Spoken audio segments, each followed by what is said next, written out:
Imagine avoir tout ce que le monde peut offrir, une sagesse inégalée, des richesses innombrables, un pouvoir absolu et un empire respecté. Maintenant, imaginez perdre tout cela à cause d'une erreur fatale. C'est l'histoire de Salomon, le roi d'Israël, qui commença son règne comme l'homme le plus sage de la terre, mais qui finit plongé dans l'idolâtrie, la désobéissance et le jugement divin. Le parcours de Salomon est l'un des plus fascinants et controversés de la Bible. Il construisit le magnifique temple de Jérusalem, laissa un héritage de sagesse consigné dans les Proverbes et l'Ecclésiaste, et conclut des alliances politiques qui menèrent Israël à l'apogée de sa prospérité. Cependant, son ambition et ses nombreux mariages avec des femmes étrangères l'éloignèrent de Dieu, l'amenant à ériger des autels païens et à se laisser influencer par des cultures étrangères qui corrompirent sa foi. Mais qu'est-ce qui a poussé le roi le plus sage du monde à prendre de si mauvaises décisions?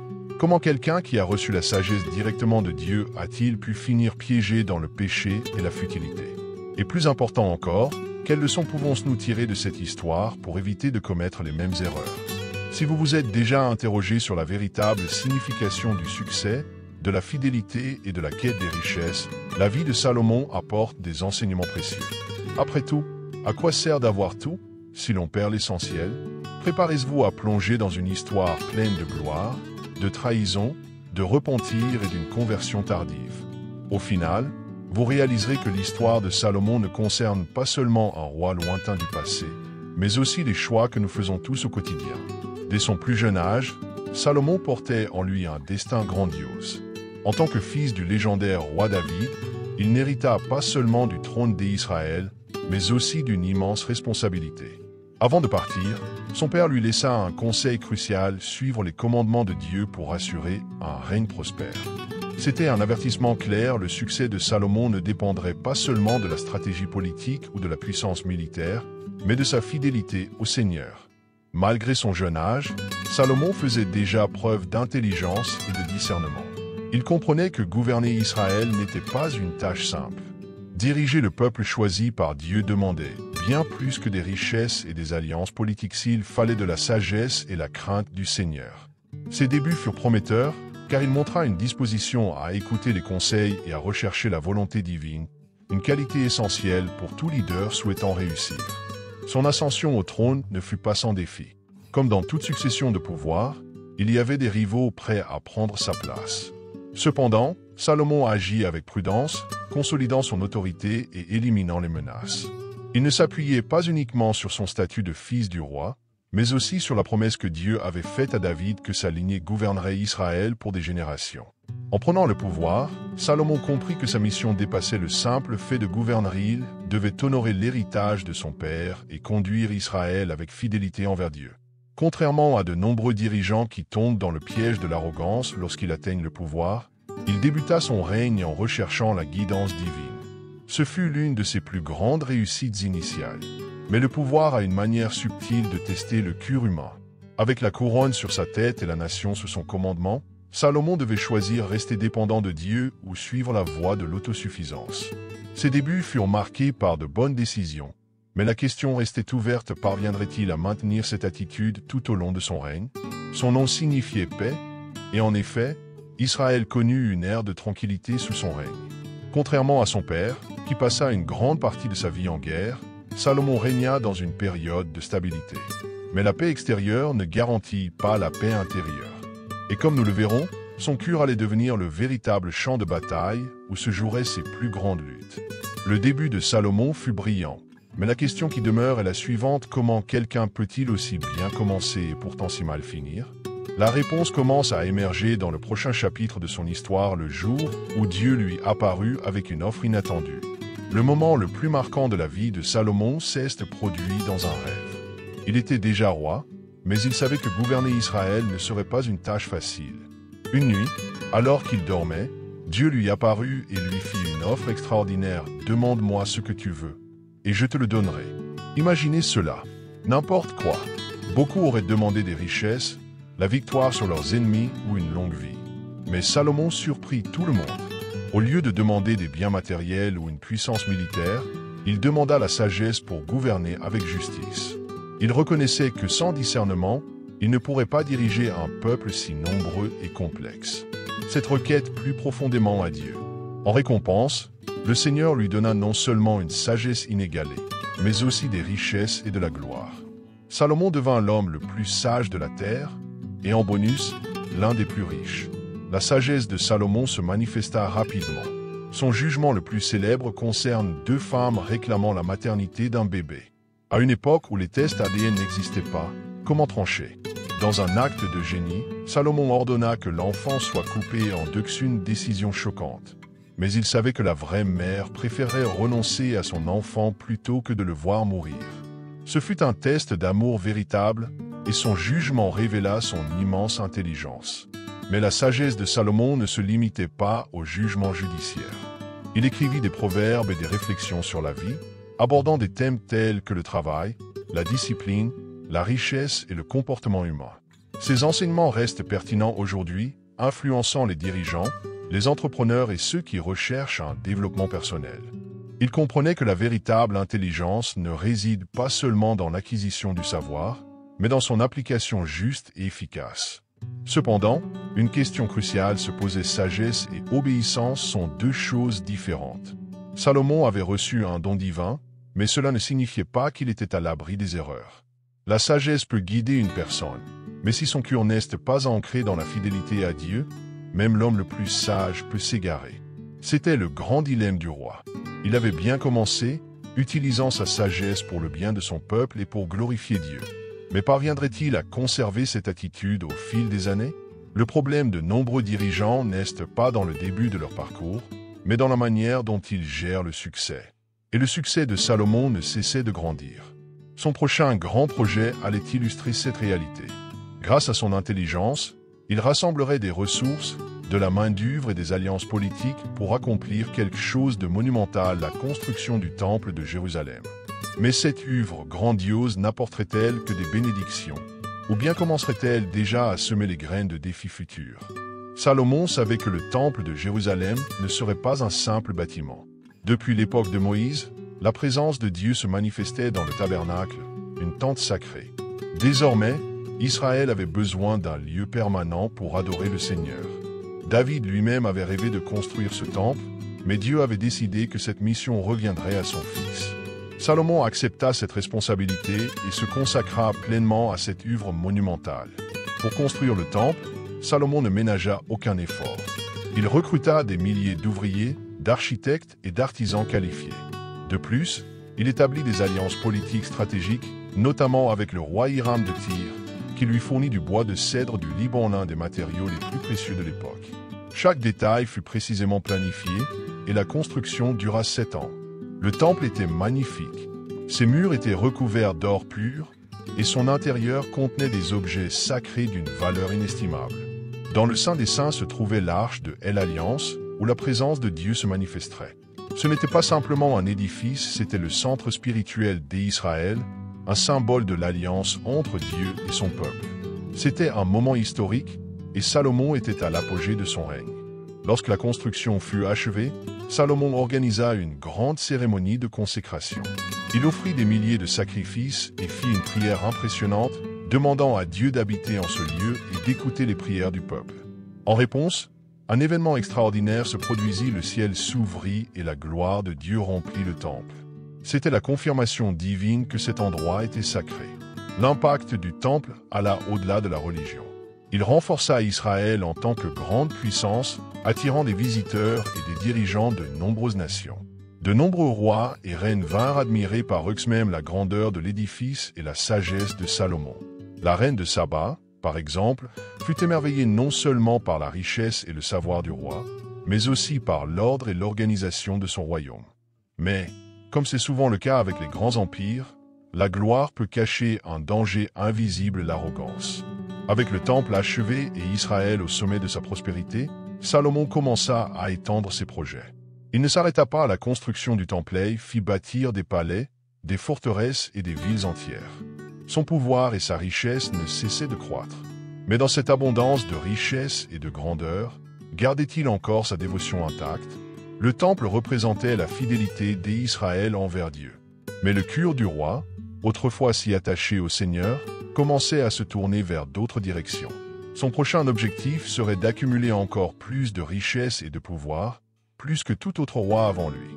Mais cette abondance apporterait-elle réellement le bonheur ou bien commencerait-elle à semer les graines de sa chute? Salomon ne devint pas seulement le roi le plus sage de l'histoire, mais aussi l'un des plus riches. Sa fortune était impressionnante et or, argent, pierres précieuses, palais luxueux et un commerce florissant qui faisait briller Israël parmi les nations. Il établit des routes commerciales, scella des alliances stratégiques et bâtit une puissante armée, y compris une flotte navale. Aux yeux du monde, il était le roi parfait. Mais cette abondance lui apporta-t-elle le vrai bonheur? La Bible raconte que l'argent était devenu si courant à Jérusalem qu'il ne valait presque plus rien. Le royaume prospérait économiquement, et des rois étrangers venaient offrir des présents à Salomon, cherchant à bénéficier de sa sagesse et de ses faveurs politiques. Sa richesse semblait infinie. Il importait des chevaux d'Égypte, élargissait ses terres et vivait un luxe que peu pouvaient imaginer. Son trône, fait d'ivoire et recouvert d'or, était unique au monde. Mais avec une grande richesse vient un grand danger, l'illusion de l'autosuffisance. Salomon commença à faire plus confiance à ses ressources qu'à Dieu. Au début, il utilisait sa sagesse pour gouverner avec justice. Mais avec le temps, l'abondance l'éloigna peu à peu de Dieu. Son cœur, autrefois centré sur le Seigneur, se mit à rechercher davantage d'or, plus de pouvoir, plus d'influence. Et cela ne finit jamais bien. Un autre effet secondaire de sa richesse fut son goût excessif pour le luxe. Ses palais étaient si extravagants que même le temple de Dieu paraissait modeste en comparaison. Il alla même jusqu'à construire un palais entier pour son épouse la plus importante, la fille du pharaon d'Égypte. Ce détail, en apparence insignifiant, révélait pourtant une réalité plus profonde. Ses alliances politiques commençaient à compromettre sa fidélité à Dieu. La richesse, qui semblait au départ une bénédiction, commença à le transformer. Il imposa de lourdes taxes au peuple pour financer ses gigantesques projets. Le même roi qui avait commencé en cherchant la sagesse pour servir son peuple finit par l'accabler d'impôts et de travaux forcés. La prospérité mena à l'orgueil, et l'orgueil mena à la négligence. Plus tard, dans le livre de l'Ecclésiaste, Salomon réfléchit sur cette période de sa vie et déclara tout est vanité. Il comprit que, peu importe la quantité de richesse, de pouvoir et d'influence qu'il avait accumulé, rien de tout cela ne remplissait le vide de son âme. Il avait tout, mais ressentait qu'il n'avait rien. Un sentiment qui hante ceux qui placent leur espoir dans les biens matériels. Le problème n'était pas la richesse en soi, mais ce qu'elle fit au cœur de Salomon. Le roi le plus sage de la terre commença à commettre des erreurs qu'il n'aurait jamais imaginées à ses débuts. Son appétit pour le pouvoir et les alliances politiques l'emmena sur un chemin dangereux. C'est alors qu'il commença à multiplier les épouses et les concubines, entraînant un problème qui allait tout changer: l'idolâtrie. L'apogée de Salomon fut aussi le début de sa chute. Avec tant de pouvoir et de richesse, il commença à s'éloigner des principes qui avaient fait de lui un grand roi. Mais son erreur la plus fatale ne fut ni l'or ni les palais, fut son cœur divisé. Pour renforcer ses alliances politiques, il épousa des centaines de femmes étrangères, y compris des princesses moabites, ammonites, sidoniennes et hittites. Au total, il accumula 1000 femmes, entre épouses et concubines. Ces mariages n'étaient pas uniquement motivés par l'amour ou le désir. Ils représentaient des pactes politiques entre Salomon et d'autres nations. Chaque nouvelle épouse étrangère apportait avec elle sa culture et surtout ses dieux. Peu à peu, il laissa l'idolâtrie s'installer en Israël. Le roi le plus sage du monde était désormais en train de s'éloigner du vrai Dieu pour plaire à ses épouses. Le problème est que l'idolâtrie n'est pas qu'un simple échange de croyances corrompt le cœur. Salomon se mit à construire des autels pour les dieux de ses épouses, comme Astarté, Moloch et Kémosh. Imaginez la scène: le même roi qui avait érigé le temple de Jérusalem finançait maintenant des cultes païens. Israël, qui devait être un exemple de fidélité envers Dieu, devenait désormais un territoire influencé par les croyances étrangères. Mais la chute de Salomon ne fut pas soudaine. Il ne s'est pas réveillé un jour en décidant de trahir sa foi. C'était un processus lent, comme cela arrive à tant d'autres personnes. De petites concessions, de légers compromis et avant même de s'en rendre compte, il était tombé dans l'idolâtrie. C'est une alerte puissante: personne ne chute d'un coup, mais progressivement, en cessant de veiller sur son cœur. Cette erreur eut des conséquences dévastatrices.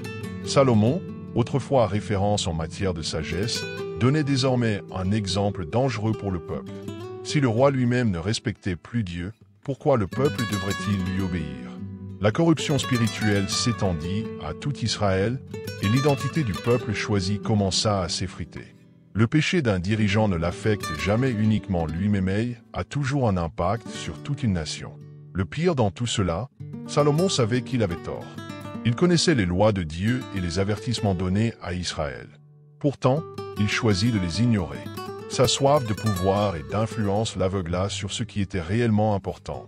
Finalement, il échangea sa fidélité au Seigneur contre des plaisirs éphémères et des alliances politiques fragiles. Mais Dieu ne serait pas ignoré. L'erreur de Salomon aurait un prix. Le Seigneur décida d'agir, et le jugement divin ne tarderait pas. Ce qui était autrefois un royaume fort commencerait bientôt à se diviser. Le roi lui-même souffrirait des conséquences de ses choix. Mais était-il encore temps pour lui de se repentir? L'égarement de Salomon ne se limita pas seulement à des décisions personnelles. Le roi qui avait commencé son règne en construisant le temple de Jérusalem finit par ériger des autels pour des dieux païens.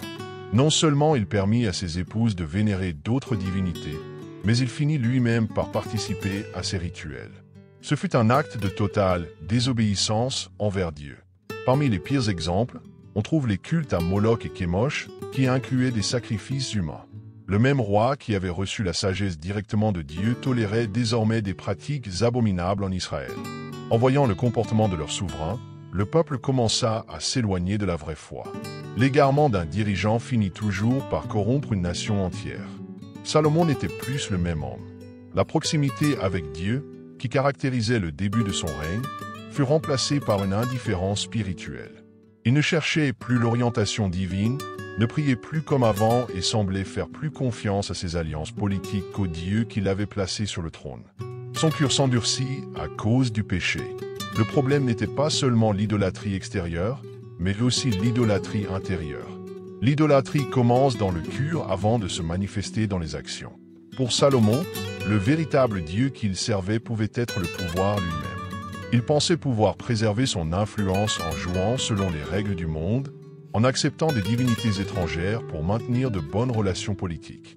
Mais en essayant de plaire à tout le monde, il finit par déplaire à l'unique qui comptait vraiment Dieu. Israël, qui devait être un peuple mis à part, commença à ressembler aux nations païennes environnantes. C'était le danger que Dieu avait déjà annoncé depuis l'époque de Moïse. S'ils mélangeaient leur foi avec d'autres religions, ils perdraient leur identité et en subiraient les conséquences. Dans son aveuglement, Salomon crut pouvoir ignorer cet avertissement. Mais personne ne peut ignorer Dieu sans en subir les conséquences.